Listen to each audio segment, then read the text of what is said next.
గర్భ నిరోధక పద్ధతులు తాత్కాలిక పద్ధతులు ఉన్నాయి, శాశ్వతమైన పద్ధతులు ఉన్నాయి. గర్భ నిరోధక పద్ధతులు ఇప్పుడు మనకు భారతదేశంలో కానీ ప్రపంచ దేశాల్లో కానీ ఎక్కువ మంది మహిళలే గర్భ నిరోధక పద్ధతులు వాడుతున్నారు. మహిళలు గర్భము రాకుండా తాత్కాలిక పద్ధతులు పిల్స్ అని వాడుతున్నారు. ఆ పిల్స్ వాడటం వల్ల హార్మోన్ల ప్రభావం వల్ల గర్భం రాదు. అదే కాకుండా గర్భాశయంలోకి కాపర్ టీ అని ప్రవేశపెడతారు. ఆ కాపర్ టీ ప్రవేశపెట్టడం వల్ల కూడా గర్భం రాదు. కాపర్ టీ కూడా తాత్కాలిక పద్ధతే. శాశ్వతంగా మహిళల తరపున గర్భ నిరోధక పద్ధతి ఏంటంటే ట్యూబెక్టమీ ఆపరేషన్ అంటారు. గర్భసంచికి పక్కన ఉన్న 2 ట్యూబులను కట్ చేసి ఈ అండకోశము నుంచి విడుదలైన అండము గర్భకోశంలో ప్రవేశించకుండా నివారిస్తారు. ఇవి మహిళల్లో ఉన్న కొన్ని పద్ధతులు. ఇంకా రకరకాల పద్ధతులు అందుబాటులోకి వచ్చినాయి, ఆదరణ పొందిన పద్ధతులు ఇవి. ఇప్పుడు మహిళలు కోరుకునేది ఏంటంటే మేమేనా తాత్కాలిక పద్ధతులు అలాగే శాశ్వత పద్ధతులు, మహిళలేనా, మీరెందుకు పురుషులుగా మీరు కూడా గర్భ నిరోధక పద్ధతులు మీరు కూడా అవలంబించవచ్చు కదా అని ఇప్పుడు స్త్రీ పురుష సమానత్వ సమాజం, మరి స్త్రీలు వాళ్ళ యొక్క హక్కుల కోసం సమానత్వం కోసం అటువంటి సమానత్వం ప్రపంచ దేశాల్లో ఈ కోరికలు పెరిగినప్పుడు పురుషులపై కూడా ఒత్తిడి వస్తూ ఉంది.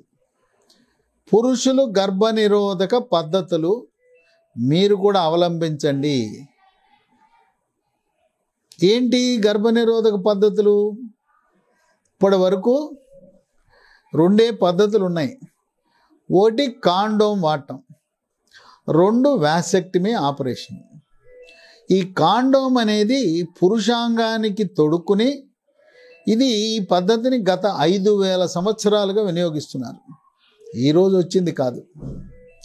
అయితే కాండోము గర్భ నిరోధక పద్ధతిగా ఉపయోగపడుతుంది, కానీ కాండోము తొడుక్కునేటప్పుడు కానీ రతి క్రీడలో పాల్గొన్నప్పుడు కానీ ఆ కాండోమ్కి ఏదైనా మన కంటికి కనపడిన రంధ్రం పడిందంటే ఆ రంధ్రము ద్వారా వీర్య కణాలు యోనిలో ప్రవేశించి గర్భం వస్తుంది.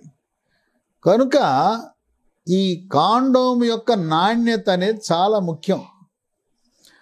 నాణ్యమైన కాండోమ్ ఉత్పత్తులు ఉన్నాయి, అవి వాడితే మనకు మంచి రక్షణ లభిస్తుంది. ఇక రెండవది, ఇది తాత్కాలిక పద్ధతి. శాశ్వతంగా గర్భనిరోధక పద్ధతి ఏంటంటే వాసెక్టమీ. వృషణము నుంచి వీర్య కణాలు ఉత్పత్తి అవుతాయి.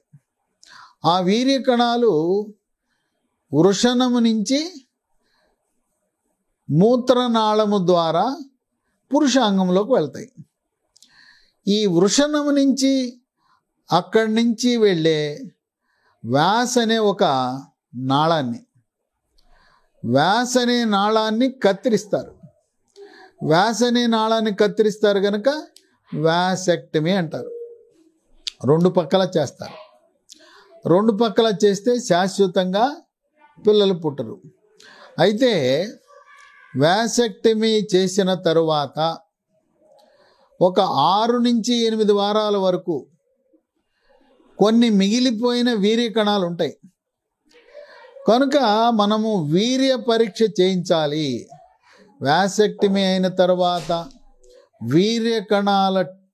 వీర్యము పరీక్ష చేసి వీర్యములో వీర్య కణాలు లేనప్పుడు మాత్రమే రతి క్రీడలో పాల్గొనాలి. దాదాపు వాసెక్టమీ అయిన తర్వాత 2 నెలల వరకు కాండోము తప్పనిసరిగా వాడాలి. వాసెక్టమీ చేయగానే మరుసటి రోజు నుంచి దాని ఫలితం, ఆశించిన ఫలితము మనకు లభించదు.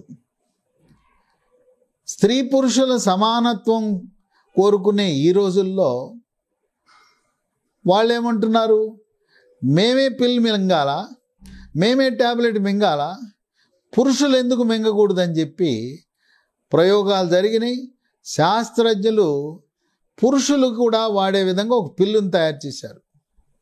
స్త్రీలు ఎట్లయితే ఓరల్ పిల్ ఉందో పురుషులకు కూడా ఓరల్ పిల్ని తయారు చేశారు. అవి ప్రయోగ దశలో ఉన్నాయి. ఆ మగవారికి వాడే గర్భ నిరోధక పిల్లు పేరు 11 బీటా MNTDC. ఇది ఎలా పనిచేస్తుందంటే దీంట్లో పురుష హార్మోన్లు ఉంటాయి. ఈ ఓరల్ పిల్లో, మగవారు ఉపయోగించే పిల్లో ఈ ప్రొజెస్ట్రోన్ అని, తర్వాత టెస్టోస్టెరోన్ అని హార్మోన్లు ఉంటాయి. వీటి వల్ల వీర్య కణాల ఉత్పత్తి తగ్గిపోతుంది. దాదాపు పూర్తిగా వీర్య కణాల ఉత్పత్తి స్తంభించిపోతుంది. వీర్య కణాల ఉత్పత్తిని స్తంభించటము ద్వారా మగవారు ఉపయోగించే మేల్ ఓరల్ పిల్ అంటారు. దీన్ని ప్రయోగాలు చేస్తున్నారు. ఇంకా ఇవి విస్తృతంగా మార్కెట్లోకి రాలా, ఇంకా ప్రయోగ దశలోనే ఉన్నాయి. ఇవి ప్రస్తుతం పాశ్చాత్య దేశాలలో పరిమితంగా ఉపయోగిస్తున్నారు.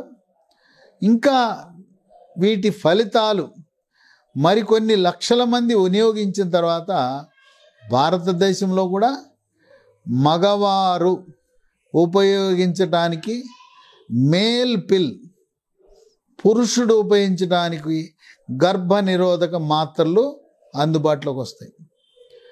విటమిన్ ఏ, ఇది కూడా విటమిన్ ఏ కొంతవరకు విటమిన్ ఏ అధికంగా ఉన్నప్పుడు అది కూడా వీర్య కణాలను ఉత్పత్తి తగ్గించే గుణం ఉంటుంది. విటమిన్ ఏ సమపాళలో తీసుకుంటే ఆరోగ్యానికి మంచిది. అవసరానికి మించి విటమిన్ ఏ వినియోగించడం మంచిది కాదు. అయితే మన కూరగాయల్లోనూ దుంపల్లో క్యారెట్లో ఉంటుంది. క్యారెట్లు ఎన్ని తిన్నా దాంట్లో విటమిన్ ఏ కాకుండా బీటా కెరటిన్ అని ఉంటుంది. బీటా కెరటిన్ ఉన్న పదార్థాలు ఎంత తిన్నా హాని లేదు. విటమిన్ ఏ గొట్టాలు మాత్రం విచక్షణ రహితంగా ఎక్కువగా వాడటం మంచిది కాదు. అన్నిట్లలో విశ్వములో స్త్రీ పురుషులు సమానత్వం అనుకున్న ఈ రోజుల్లో మహిళా సాధికార దిశగా అడుగులు పడుతున్న సమయంలో మేమేనా పిల్స్ వాడాల్సింది, మగవాళ్ళు కూడా పిల్స్ వాడచ్చు కదా అని లక్ష్యం దిశగా అడుగులు పడుతున్నాయి.